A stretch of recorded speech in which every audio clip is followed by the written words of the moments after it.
Gold, trusted gold buyers. మీరు తాకట్టు పెట్టిన బంగారాన్ని విడిపించి ఈ రోజు ఉన్న మార్కెట్ ధరకు కొనబడను.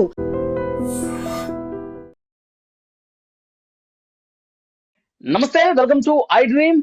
నా పేరు వలి. ప్రస్తుతం లైవ్ కాల్లో జాయిన్ అయ్యారు ప్రముఖ రాజకీయ విశ్లేషకులు డాక్టర్ పెంటపాటి పుల్లారావు గారు. సార్తో మాట్లాడదాం. పుల్లారావు గారు నమస్కారం సార్. నమస్కారం వలి గారు. సార్, భీకర యుద్ధం అయితే కొనసాగుతూనే ఉంది. 10 రోజులు అయిపోయింది. దాని పర్యవసనాలు ఏంటనేది కూడా ఇప్పుడు కొన్ని దేశాల మీద పడుతున్నటువంటి సిచ్యువేషన్ మనం చూస్తున్నాం. యుద్ధం గురించి పర్టికులర్ గా మాట్లాడితే మనకు వస్తున్నటువంటి ఇన్ఫర్మేషన్, ఇరాన్ భూభాగంలోకి వెళ్లి అమెరికా, ఇజ్రాయెల్ బలగాలు అక్కడ ఉన్నటువంటి అణు కేంద్రాలు ఏవైతే ఉన్నాయో వాటిలో దాగినటువంటి యురేనియం నిల్వల్ని తీసుకురావాలి. సో దీని మీద అమెరికా ఫోకస్ పెట్టినట్టుగా సమాచారం వస్తుంది. నిజంగా అది సాధ్యమయ్యే పనేనా సార్, వాళ్ళ భూభాగంలోకి వెళ్ళి తీసుకురావడం అనేది? చెప్పేకి వెళ్తున్నామంటే సాధ్యం కాదు కదా. ఎప్పుడైతే మేము వస్తున్నామంటే వాళ్ళు అక్కడ దాచి పెట్టుకుంటారా, వాళ్ళు ఎక్కడికో షిఫ్ట్ చేస్తారు. వాళ్ళు ఎప్పుడో షిఫ్ట్ చేసేసి ఉంటారు. ఇరాన్ చాలా పెద్ద దేశం.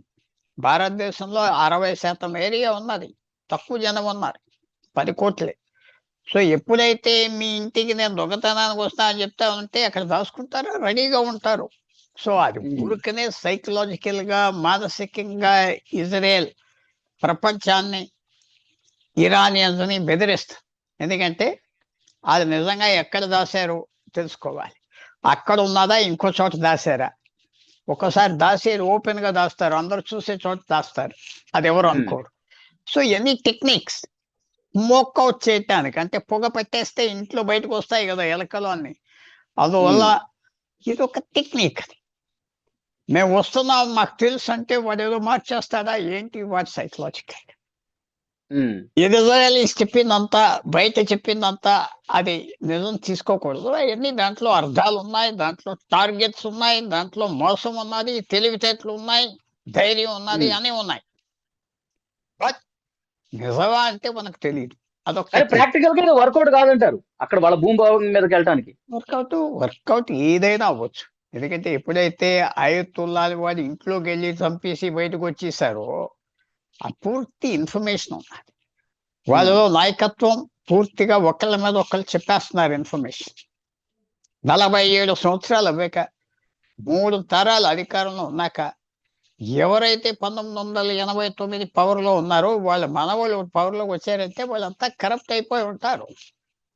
కొత్తగా ఫ్రెష్ గా కాదు కదా. పాలిటీషియన్స్ ఎవరు కొత్తగా స్వతంత్రంలో పోరాడి వచ్చారు, వాళ్ళ మనవాళ్ళు ఎలాగున్నారు మనం అందరూ కళ్ళెదురుగా చూస్తున్నాం కదా. సో సిస్టమ్ కరప్ట్ అయిపోతుంటారు, అమ్మేయటం. శత్రువులు తీసేయటానికి ఇంకో శత్రువుకి అమ్మేస్తారు, ఆ శత్రువు చూసుకుంటాడు. కమ్యూనిటీ దగ్గర ఉన్న వాళ్ళే అమెరికాకి, ఇజ్రాయెల్ కి లొంగిపోయి సమాచారం ఇచ్చారంటారు, అంతేనా? అంతే కదా. వాళ్ళే ఇస్తారు సమాచారం, లేకపోతే ఎలా తెలుస్తుంది వాళ్ళు ఎక్కడ దాకున్నారు? అంటే మేమేదో టెక్నాలజీ ఉపయోగించాం, ట్రాఫిక్ సిగ్నల్స్ నుంచి డేటా సేకరించాం, ఎప్పుడు ఎక్కడ ఉన్నాడో మాకు తెలిసింది. మొసాద్ ఇంటెలిజెన్స్, అమెరికా సిఏఏ, ఇవన్నీ కూడా చాలా కనిపెట్టుకుని టెక్నాలజీతో కొట్టామంటున్నారే, అదిగా అట్లా కాదంటారు? హ్యూమన్ ఇంటెలిజెన్స్ అంటారు, అన్నిటికంటే మోస్ట్ పవర్ఫుల్. మషిన్ ఇంటెలిజెన్స్ ఉన్నది, టెక్నాలజీ ఇంటెలిజెన్స్ ఉన్నది. మనలాంటి వాళ్ళు అనలైజ్ చేయొచ్చు, ఎక్కడికి వెళ్తున్నాడు, ఎక్కడ ఏం చేస్తున్నాడు, కంప్యూటర్ సైన్స్ చేస్తుంది. కానీ అన్నిటికంటే మోస్ట్ వాల్యుబుల్ హ్యూమన్ ఇంటెలిజెన్స్. ఆ హ్యూమన్ ఇంటెలిజెన్స్ సాధారణంగా ఎవరైనా ఫోర్స్ఫుల్ గా పట్టేయాలని చూస్తే లొంగిపోతారు, ఏదో ఒకటి దానికి లొంగిపోతారు, వీక్నెసెస్ కి, డబ్బుకో లేకపోతే ఏదో ఒకటి. కానీ కొంతవరకు దాసేస్తా ఉంటారు ఒకరినొకరిని. ఇప్పుడు ఇరానియన్ ప్రభుత్వం కూడా తెలుసు వాళ్ళవన్నీ దాసాయి, దాపరకాలని బయటపడిపోయి జాగ్రత్తగా ఉంటారు. అది ఇజ్రాయెల్ ఒక టెక్నిక్. డొనాల్డ్ ట్రంప్ కూడా చాలా మంది అతన్నే ఏదో తెలుగు తక్కువగా మాట్లాడుతున్నాడు అనుకుంటారు, కానీ కాదు, అతను కూడా సైకలాజికల్ గా చేస్తున్నాడు. సైకలాజికల్ గా అదర్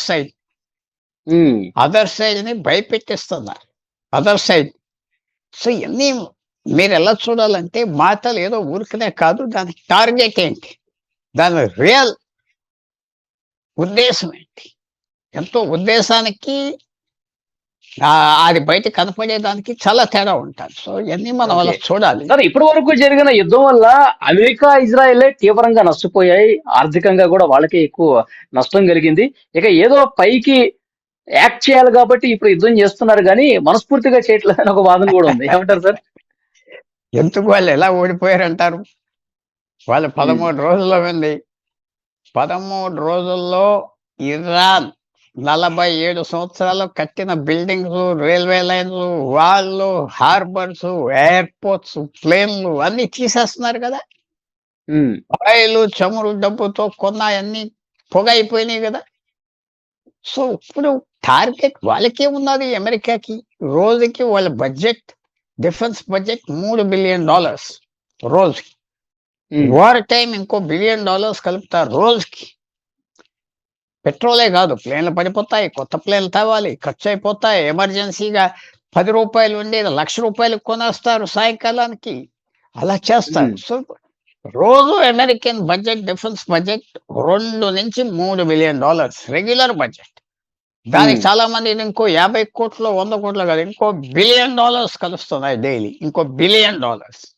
ఉమ్, 15 రోజు 15 బిలియన్, ఇంకో 15 కాదు, ఇంకో 100 బిలియన్స్ ఖర్చు పెడతారు. ఎందుకంటే దాంట్లో కూడా సీక్రెట్ ఉన్నాయి. వాళ్ళ ఖర్చు అంతా మళ్ళీ అమెరికాలోనే పెడతారు.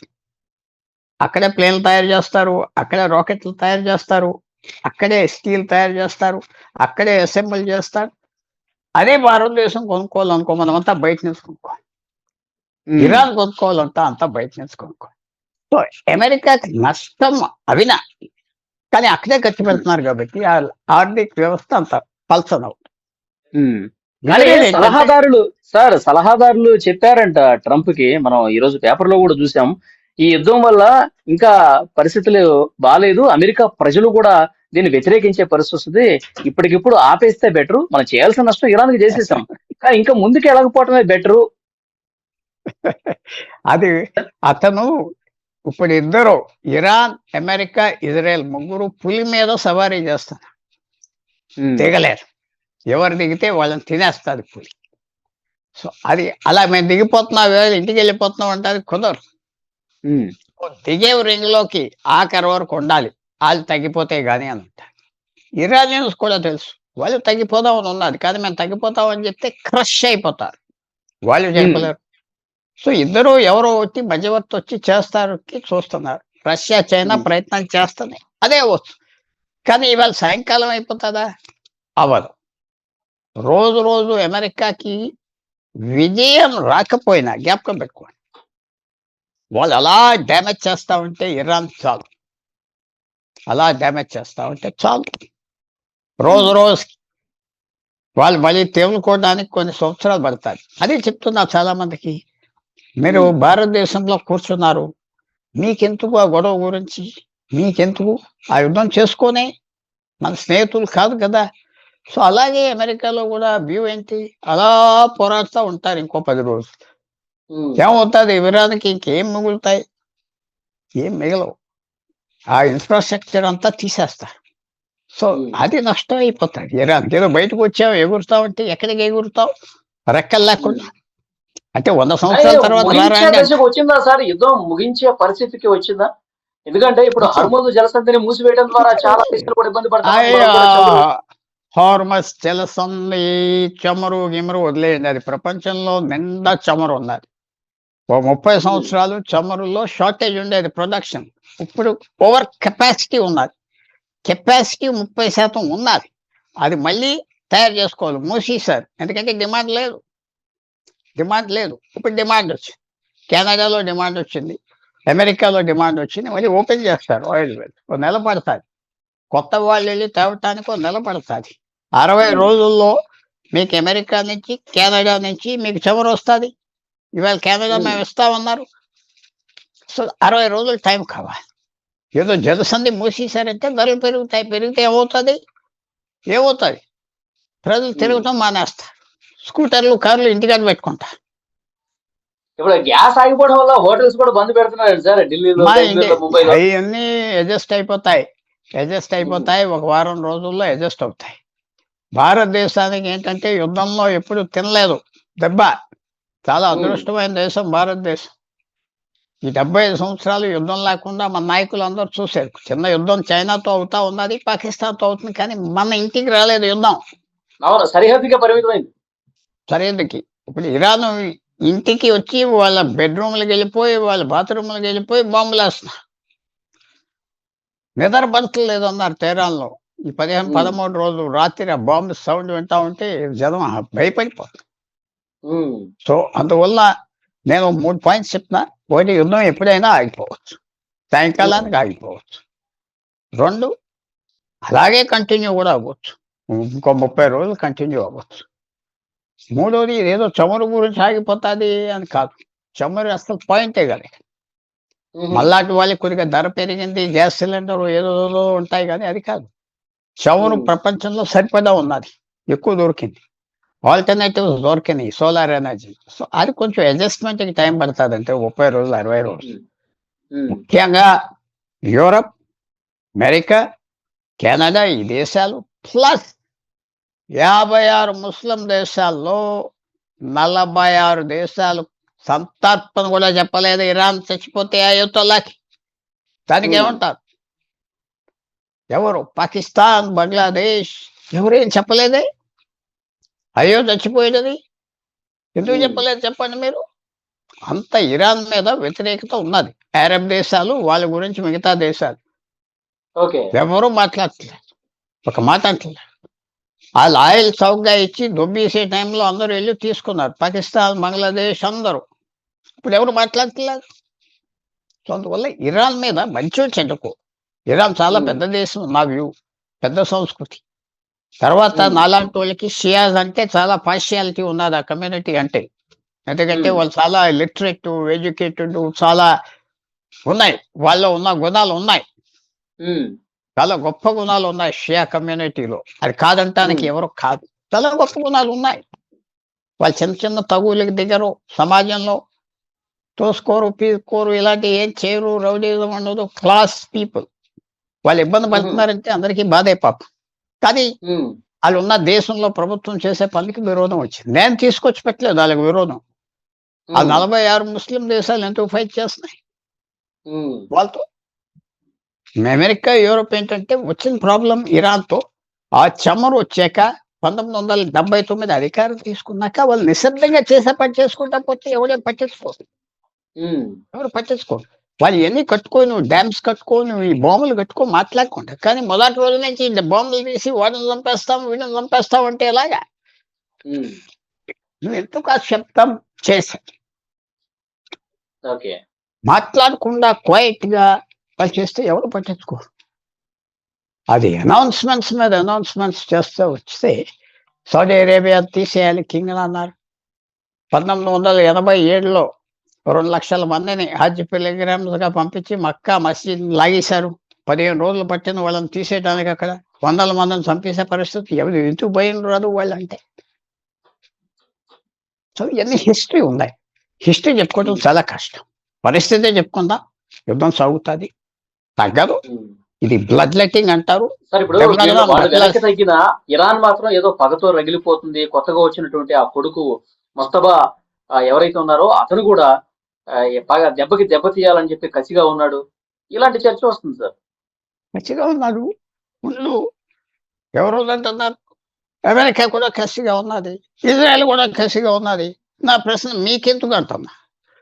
వాళ్ళ కసి వాళ్ళు తీసుకుంటారు, మీకెందుకు? అంటే తండ్రి పోయాడు, తల్లిదండ్రులు పోయారు, భార్య, పిల్లలు అందరూ పోయారు. ఇంకా ఎలా వస్తానంటే నేను చెప్పే మాట, నువ్వు కత్తితో బ్రతికితే కత్తితోనే చేస్తావు, తెలుసు కదా సామెత. అంతే, నువ్వు థ్రెటన్ చేశారు, వాళ్ళు థ్రెటన్ చేశారు. మీరు చెప్పండి, ఆ 7-8 గల్ఫ్ దేశాలు ఎందుకు వ్యతిరేకంగా ఉన్నాయి ఇరాన్తో? ఎందుకు ఉన్నాయి పక్క దేశాలు? అది ఎందుకు ఉన్నాయి? ప్రతి దేశం వ్యతిరేకంగా ఉన్నది, ఒక్క దేశం వాళ్ళతో లేదక్క. అంటే వాళ్ళు మంచోళ్ళు చెడ్డోళ్ళు అంటలేదు, ఏదో కారణాలు ఉన్నాయి, ఆ కారణాలు నడుస్తున్నాయి. ఇది సెటిల్ చేస్తాదా? సెటిల్ చేయొచ్చు.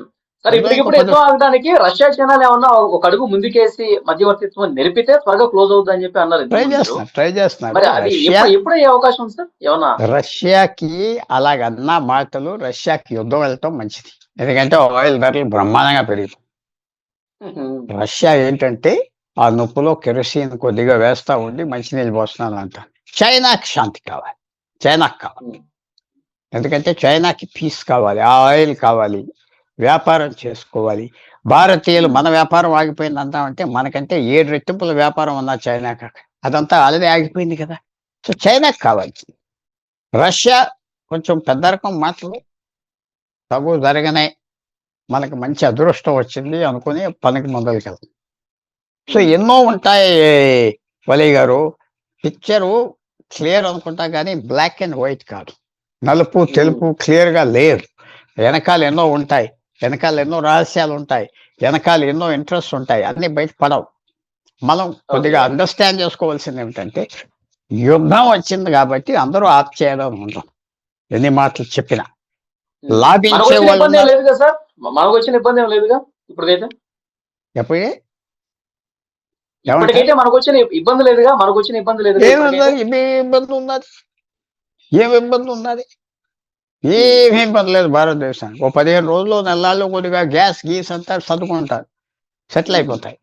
అందువల్ల ఇది భారతదేశం చాలా అదృష్టం.